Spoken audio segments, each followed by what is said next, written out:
وصفتنا متاع اليوم عملنا اسكالوب باني معاه بيوري. باش تلقاو في الاخر الطريقه كيفاش عملنا البيوري، طريقه سبيسيال وتجيكم بنينه على الاخر.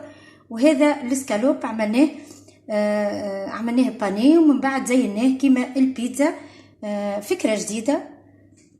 تبعوا الفيديو حتى للاخر تو تعرفوا كيفاش خدمنا الوصفه هذه اليوم.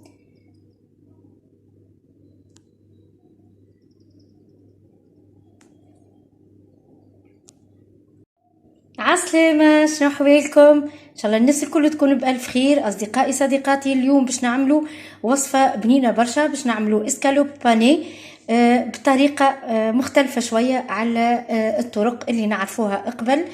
الحقيقه الوصفه شفتها عند شيف تعجبني برشا، نتبع فيها في التلفزه التونسيه. عملته اسكالوب على شكل بيتزا، دايور نفس الحشو متاع البيتزا. تو تشوفوها الوصفه، تبعوها معايا للاخر وان شاء الله تعجبكم الوصفه متاعنا اليوم. خذينا بالطبيعه للوصفه هذه عندنا ترونشيت نتاع اسكالوب، نشرحوهم شرائح نتاع اسكالوب. تحبوه داند ولا الدجاج ديما يجي ابن. انا الحقيقه خذيتهم داند، ما هذاك اللي لقيت قدامي. نحضروا اللفاحات نتاع الاسكالوب اللي هما فاح دجاج، تابلو كرويه، كركم، ملح، فلفل اكحل وزعتر وكليل، ثوم، 10 قرص. وباش نعملوا زاده مغيفه زيت زيتونه معاهم يتفوح بالقدا.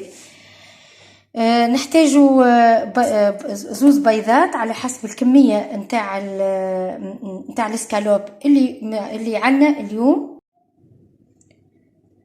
دونك البيضتين هذوما كما تشوفوا حطيت فوقهم ملح وفلفل اكحل باش نخلطوهم شويه قبل ما نعملوا بهم الاسكالوب.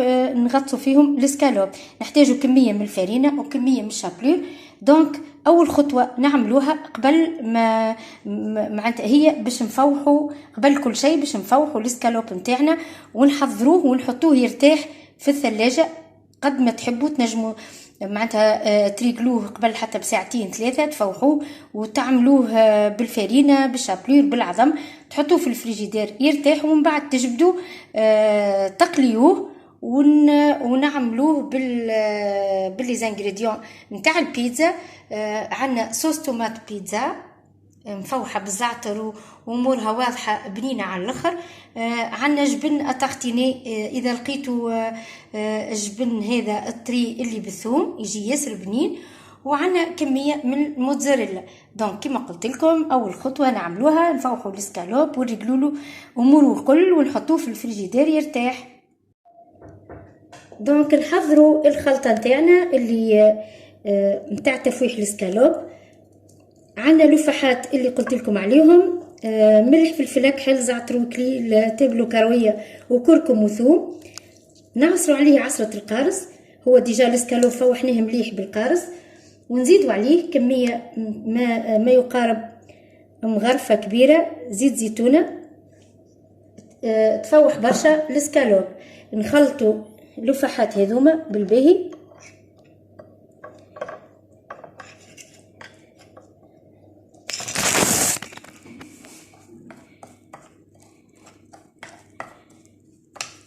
نخلطوهم بالكدا ونفوحوا الاسكالوب نتاعنا.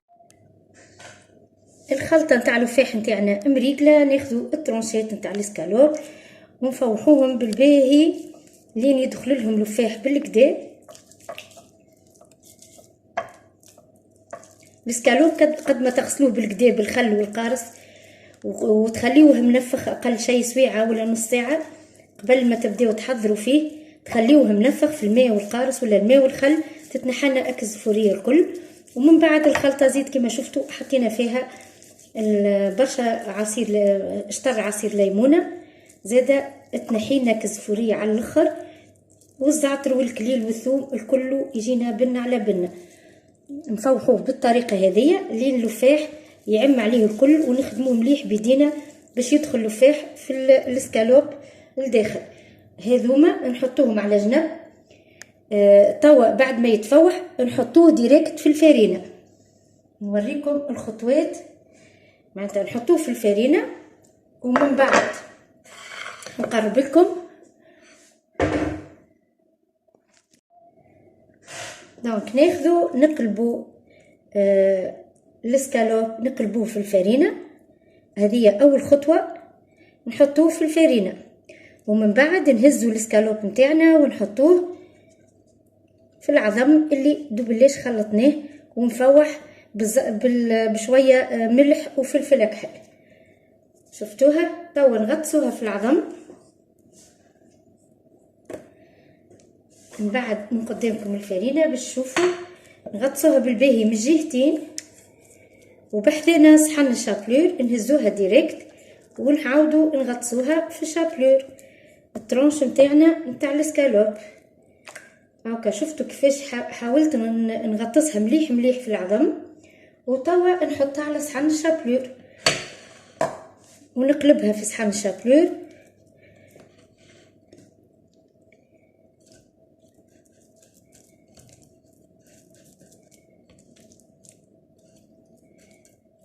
ونحطوها على جنب كما قلت لكم باش نرتاحهم بعد هالتفويحه هذه، باش نرتاحوه في الفريجيدير يقعد حتى سويعه في الفريجيدير. شفتوا حطيت عليه شابلور من الجهات الكل. ونعاود نفس الشيء لبقيه الكميه نتاع الاسكالوب. توا الاسكالوب نتاعنا كملنا عملناه بالعظم والفرينه والشابلور كيف ما وريتكم الطريقه. توا غطيته بالسيلوفان وباش نحطه كما قلت لكم في الثلاجه يرتاح. كما تشوفوا حطينا الاسكالوب نتاعنا يتقلى، الاسكالوب باني نتاعنا حطيناه يتقلى في وسط كميه من الزيت. كما تشوفوا بزيد شويه زيت حطينا، سخنا الزيت بالكدا، ومن بعد كي حطيناه نقصنا له شويه باش ما يتحرق الناشي من برا ومن داخل، يقعد ناي باش يطيب بشويه بشويه، مش ناقص على الاخر، معناتها مش عالي برشا ومش ناقص، نار متوسطه. كملنا قلينا الاسكالوب نتاعنا باني. توا خذينا الطبيق نتاعنا وباش نحطو فيه لي ترونش ديسكالوب نتاعنا اللي عملناهم اللي قليناهم، نحطوهم في الطبق. عندي ترونشات صغيرين زاده باش نحطهم، نحاول نحطهم. وكما قلت لكم اول كوش باش نعملوها هي كوش بالجبن اللي بالثوم، جبن اطاغتيني اللي بالثوم. نحاولوا ناخذوا كميه ونطرحوها شوي شويه تجينا ياسر بنينه.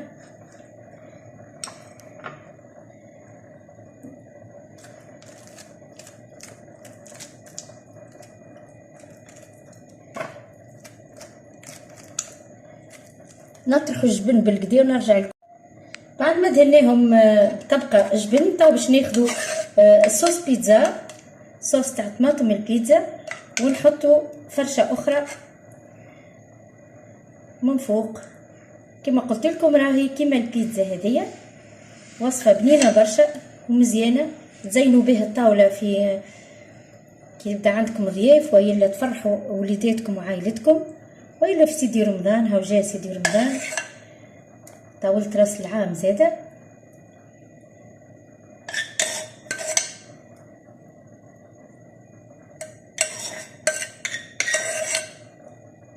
ومن بعد ما بقالنا كاين باش نحطو ترونشات جبن موتزاريلا، شخشخوها بالباهي. وصفه ياسر بنينه وياسر مزيانه، عجبتني، هذاك علاش حبيت نعملها ونصورها، وعلاش لا تستنفعوا بها الناس الكل.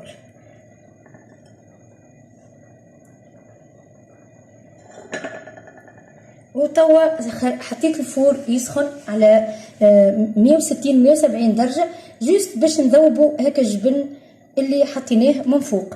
نحطوه ونرجعوا نشوفوا النتيجه مع بعضنا. الاسكالوب باش نعملوا الطبق فيه البيوري. كما تشوفوا حطيت البطاطا تصمتت ديجا، توا طابت باش نحطها تسقطر، وباش نوريكم كيفاش باش نعملوا البيوري نتاعنا اللي باش نعملوها مصاحبه للاسكالوب باني نتاع اليوم. كما تشوفوا صفيناها مازالت سخونه، خاطر انا الطبق ديجا حضرت الماكله الاخرى، حبيت نحضرها باش تكون تنجموا تخليوها تبرد ومن بعد تالي ترحيوها. انا باش نلفسها بهذه، ومن بعد تو تشوفوا كيفاش باش نكملوا نخدموها بالباهي مع شويه كريم فريش وشويه حليب، ونزيدوها زاده مغرفه زبده. الزبده ياسر ترطبها برشا. دونك هاكا كيما تشوفوا رحيناها البطاطا نتاعنا. باش نكمل نزيد عليها كيما تشوفوا كميه من الحليب، مش برشا، شطر كاس تاي وشطر كاس نتاع تاي كريم ليكيد، كريم فريش ليكيد. وباش نرجعوها فوق الغاز ونقعدوا نحركوها لين يشيح بالكدا الحليب والكريم فريش. وكما قلت لكم باش نضيفوا لها زاده مغرفه زبده. كميه من الزبده، انا نحب برشا البيري تبدا فيها الزبده ياسر، تبدا بنينه، واللي ما يحبش ينجم يستغنى عليها. نرجعهم على الغاز. الوصفه نتاعنا حضرت الاسكالوب باني نتاعنا بطريقه البيتزا، اللي عملنا عليه حشو البيتزا، صوص طوماط وجبن اتارتيني بالثوم، وحطينا موتزاريلا من فوق. حضرنا معاه بيوري شفتوني كيفاش حضرتها. صمت البطاطا بالباهي ومن بعد لفستها وخدمتها في الاخر، رجعتها للغاز وزدتها شطر كاس صغير حليب وشطر كاس صغير كريم فريش، وخدمناها بالباهي. جات بنينه على الاخر. زدناها شويه بركه فلفل اكحل، وديجا البطاطا صمتناها في الملح. دونك باش نحطو توا في صحن التقديم. نقص الترونش نشوفوها مع بعضنا.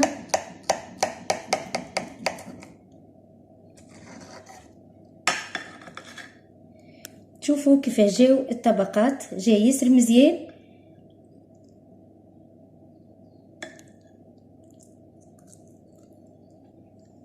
نحطوها في صحن التقديم.